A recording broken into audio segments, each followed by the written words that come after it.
Bonjour à toutes et à tous, c'est Charles Gauthier de la chaîne Jeux Vidéo Pro. Je suis ravi de vous retrouver aujourd'hui pour une nouvelle vidéo. On va parler de plein de façons de trouver des idées de jeux. Je vous ai déjà partagé deux méthodes dans une des précédentes vidéos, le Mix and Twist et le Model and Improve, qui sont pour moi des bonnes méthodes aujourd'hui pour trouver des bonnes idées de jeux en cohérence avec les tendances du marché, mais il existe bien d'autres manières de le faire. C'est dans cette vidéo que je vais vous partager d'autres techniques pour trouver des idées de jeux. Possibilité numéro 1, tester plein de jeux. Bien évidemment, je le répète dans toutes mes vidéos, il faut que vous connaissiez le marché. C'est difficile de connaître le marché si vous ne jouez pas aux meilleurs jeux du moment. Même des jeux qui n'ont pas percé, mais qui sont intéressants à observer. Il y a toujours des idées qui peuvent venir de chaque chose que vous pouvez observer dans des tas de jeux. Donc, jouer à des jeux, ça vous permettra de rebondir, de réfléchir à ça me plaît, tiens, cette mécanique, elle a l'air sympa, qu'est-ce que je peux faire dessus? Et chose très importante, quand vous testez des jeux, ne jouez pas simplement aux jeux que vous aimez. Il est très important d'avoir un panel assez large, de jouer à différents types de jeux pour vous faire votre propre idée, pour comprendre aussi qu'est-ce qui peut plaire dans tel et tel univers, que vous pourriez éventuellement intégrer dans le vôtre derrière, dans celui que vous préférez. N'hésitez pas non plus à jouer à des vieux jeux. Ça m'arrive souvent de m'inspirer des jeux de la Atari 2600, des jeux de la Nintendo 64 ou d'autres. Pourquoi? Parce que les mécaniques qui étaient utilisées à l'époque, elles ont fait leurs preuves. Donc elles sont aussi toujours valables aujourd'hui et on peut les revisiter, on peut rebondir dessus et apporter notre propre touche pour créer quelque chose d'unique. Donc c'est aussi une bonne source d'inspiration.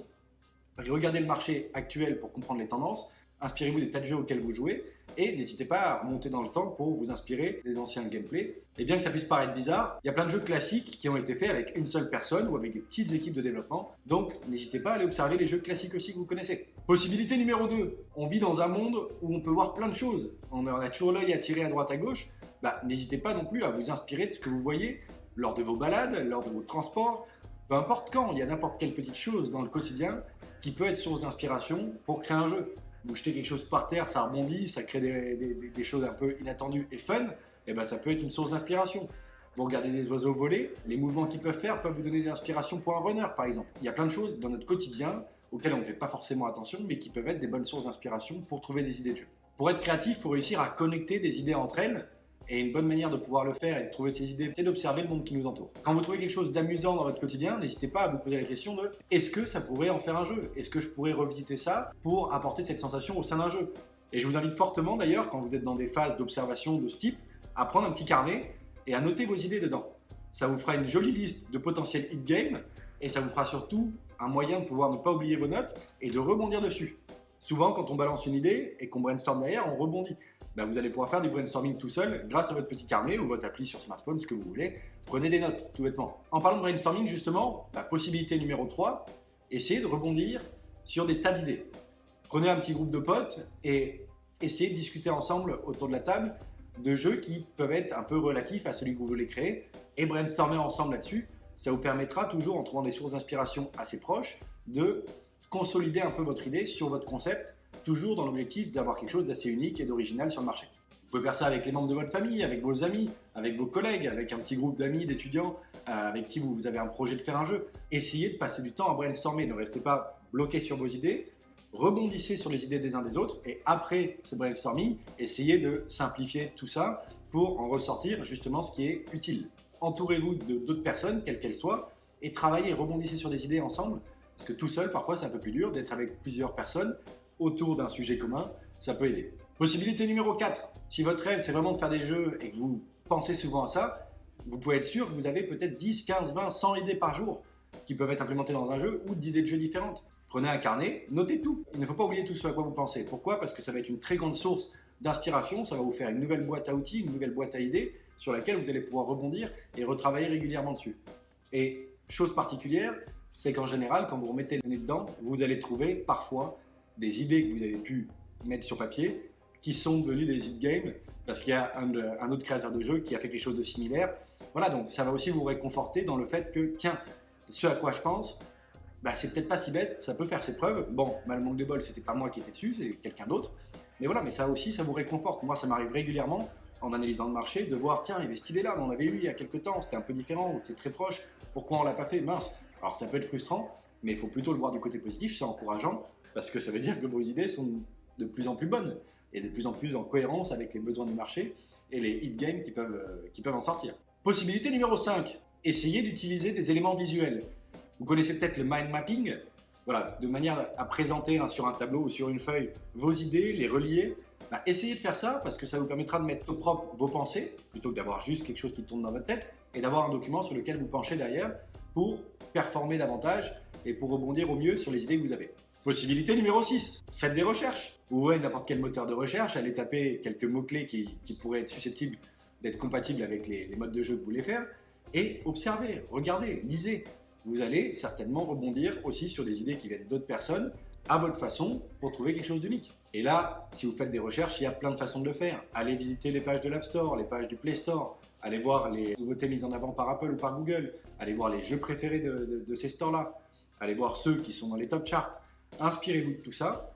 N'hésitez pas non plus à faire de la recherche sur tout ce qui peut être site indépendant, des game jams, voilà, des tas de choses où il y a d'autres passionnés qui sont en train de présenter leurs idées ou de partager leurs idées, parce que ça vous permettra aussi à vous d'enrichir les vôtres, de participer, et avec tout ça, finalement, ressortir vraiment ce qui est essentiel. Possibilité numéro 7 est certainement très intéressante aussi, on revient un petit peu à la 6. Si vous trouvez des forums ou d'autres supports où il y a des communautés de joueurs ou de créateurs de jeux qui sont dessus, allez partager vos idées, allez échanger avec eux, parce qu'ensemble, vous allez peut-être pouvoir vous tirer vers le haut plutôt que d'être tout seul, enfermé dans votre bulle, à vous poser des tas de questions et avoir des doutes en permanence. Impliquez-vous, engagez-vous, partagez avec les autres. C'est peut-être dur parfois, peut-être que vous avez cette boule au ventre de le faire, mais faites-le. Vous allez voir que vous allez grandir, gagner beaucoup plus vite en expertise, en précision sur vos idées, grâce à l'échange avec d'autres personnes qui sont passionnées dans le domaine. J'en parlais dans la précédente vidéo, possibilité numéro 8, faites du model and improve. Inspirez-vous des meilleurs jeux ou des anciens jeux, des jeux qui ont fait leurs preuves, des mécaniques de gameplay qui ont été testées, mesurées et avérées sur le marché, et essayez de vous inspirer de ça, revisitez-le, apportez votre petite touche personnelle et essayez de sublimer cette expérience. Autre méthode que j'ai pu découvrir, qui ne vient pas de moi, la méthode Scamper, une méthode qui a été élaborée par Mikhail Michalkov dans son livre Thinker Toys. 10e possibilité, essayez de faire l'exercice de vous concentrer uniquement sur un seul marché.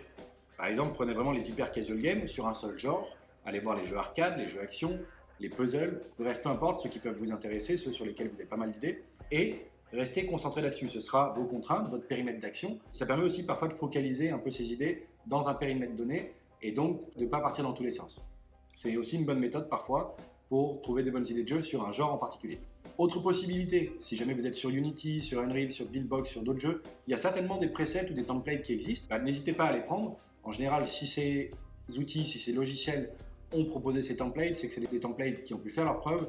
En général, ils s'inspirent des jeux à succès. N'hésitez pas à modifier les paramètres, à tester. Vous êtes en phase de prototypage, de recherche d'idées. C'est pas du temps perdu de s'inspirer de quelque chose qui a déjà été existant, qui vous permet d'avoir une base de travail. Possibilité numéro 12. Pour moi, elle est un peu plus difficile. C'est parfois, pour ma part, elle est plus complexe à aborder. Vous partez uniquement de votre player, de votre petit cube, de votre sphère, peu importe ce que c'est, et vous allez complètement brainstormer autour de ça. Tiens, qu'est-ce que ça pourrait faire? Pourquoi? Comment? Quelle est l'interaction que le joueur va devoir faire avec? Voilà, vous testez tout simplement, petite bribe par petite bribe, et parfois ça peut donner des idées de jeu sur lesquelles vous allez rebondir pour vraiment les mettre au propre. En gros, vous allez faire un prototype d'un prototype en testant plein de trucs. Possibilité numéro 14, j'en parlais un petit peu avant, voilà, quand vous mettez un périmètre d'action, des contraintes autour de votre réflexion, ça peut réellement vous aider à sublimer vos idées autour d'un sujet particulier. Donc tout à l'heure, j'en parlais pour vous focus sur un genre donné, par exemple type arcade dans les hyper casual games. Ici, ça va être un peu plus large. Vous allez vous mettre un périmètre d'action autour de vos idées, mais pas uniquement sur un genre. Ça peut être, je veux pouvoir faire un jeu qui est uniquement one touch, avec simplement un doigt. Que ce soit du drag and drop, que ce soit du touch and drag, que ce soit du tap, que ce soit du hold, bref, peu importe, ce sera qu'avec un seul doigt. Voilà, ça peut être votre périmètre de contrainte. Et souvent, ça peut vous permettre d'aller assez vite dans la réflexion et dans la recherche d'idées. Possibilité numéro 15, allez vous inspirer d'autres domaines, de la télé, des médias, des journaux, des films, tout ce que vous pouvez voir autour de vous. Moi, j'aime bien m'inspirer de tout ce qui est un peu satisfaisant, relaxant, agréable, parce que dans les jeux, ça fait aussi des jeux qui peuvent avoir de grandes réussites. Mais il y a plein d'autres manières de le faire, il y a plein d'autres possibilités, il y a plein d'autres domaines dans lesquels vous pouvez trouver de l'inspiration qui ne sont pas liés au jeu. Moi, j'aime bien, par exemple, aller sur Instagram, taper Cinéma 4D et observer un petit peu tout ce que les créateurs ont pu faire là-dessus. Ça me donne souvent, en général, sur chaque vidéo, je peux trouver une idée. Possibilité numéro 16, prendre une pause. Je sais ce que c'est, ça fait plus de 3 ans que je travaille dans cette industrie. Il y a des moments où on est tellement dans le rush qu'on a des œillères, qu'on n'arrive plus à penser. On s'enferme finalement, on se retrouve dans notre bulle complètement paumée. Parfois, de prendre une pause, d'aller se balader, d'aller changer d'air, d'aller penser à d'autres choses, ça permet, quand on revient pour se pencher sur l'idée, d'avoir les idées beaucoup plus claires et d'avancer au mieux, de sortir un peu de ce point de blocage. Et parfois d'ailleurs, en plus, quand vous allez vous balader, mine de rien, inconsciemment, vous pensez peut-être toujours un peu à votre jeu, à votre blocage, à votre situation, mais le fait de marcher et d'observer le monde, ça va peut-être vous aider à trouver des idées, des solutions, consciemment ou inconsciemment. Bon, voilà un petit peu les différentes méthodes que je voulais vous partager comme ça à la volée. Il y en a certainement d'autres, d'ailleurs n'hésitez pas à les mettre en commentaire, les méthodes ou les sources d'inspiration que vous avez. Moi je vous en ai partagé quelques-unes que j'ai déjà utilisées. Scamper, je ferai certainement une vidéo dessus parce que je ne vous ai pas détaillé ce que c'était, mais je vous invite à aller regarder. Scamper de Mikhail Michalkov. N'hésitez pas à aller voir, je vous laisse faire la recherche par vous-même, sinon j'aurais fait une vidéo trop longue. Voilà donc plein de possibilités pour vous de trouver des idées de jeu. Moi j'en utilise pas mal. Je vous avoue que j'ai mes petites fétiches, Modeling Improve, Mix and Twist, et puis tout simplement mon petit carnet dans lequel je note toutes mes idées. Ça me permet de rebondir. Tous les soirs, je l'ouvre, je note quelques nouvelles idées, et dès que j'ai une idée, par contre, je l'ouvre aussi pour la mettre dedans. J'attends pas le soir pour le faire, en général, je l'ai oublié. Voilà un petit peu ce que je voulais vous partager aujourd'hui. J'espère que ça vous aura été utile, que vous allez pouvoir en tester certaines. Si c'est le cas, n'hésitez pas à mettre en commentaire de la vidéo les résultats un petit peu que vous avez pu avoir, comment ça a fonctionné pour vous. Si vous avez d'autres méthodes comme source d'inspiration, n'hésitez pas non plus à les partager en commentaire. Moi j'ai été ravi de vous faire cette vidéo. Alors si elle vous a été utile et qu'elle vous a plu, je vous invite à mettre un gros pouce bleu pour me le faire savoir. Ça me permettra peut-être d'aller faire des vidéos pour préciser certaines des méthodes. Je vous invite également à cliquer sur le bouton rouge sous la vidéo pour vous abonner à la chaîne, à activer la petite cloche des notifications pour être notifié de chaque nouvelle vidéo qui sort. Je vous invite également à me rejoindre sur mon blog jeuxvideopro.fr, je vous mets le lien dans la description. J'ai été ravi de vous faire cette vidéo, c'était Charles Gauthier. Je vous dis à très bientôt pour la prochaine. Ciao!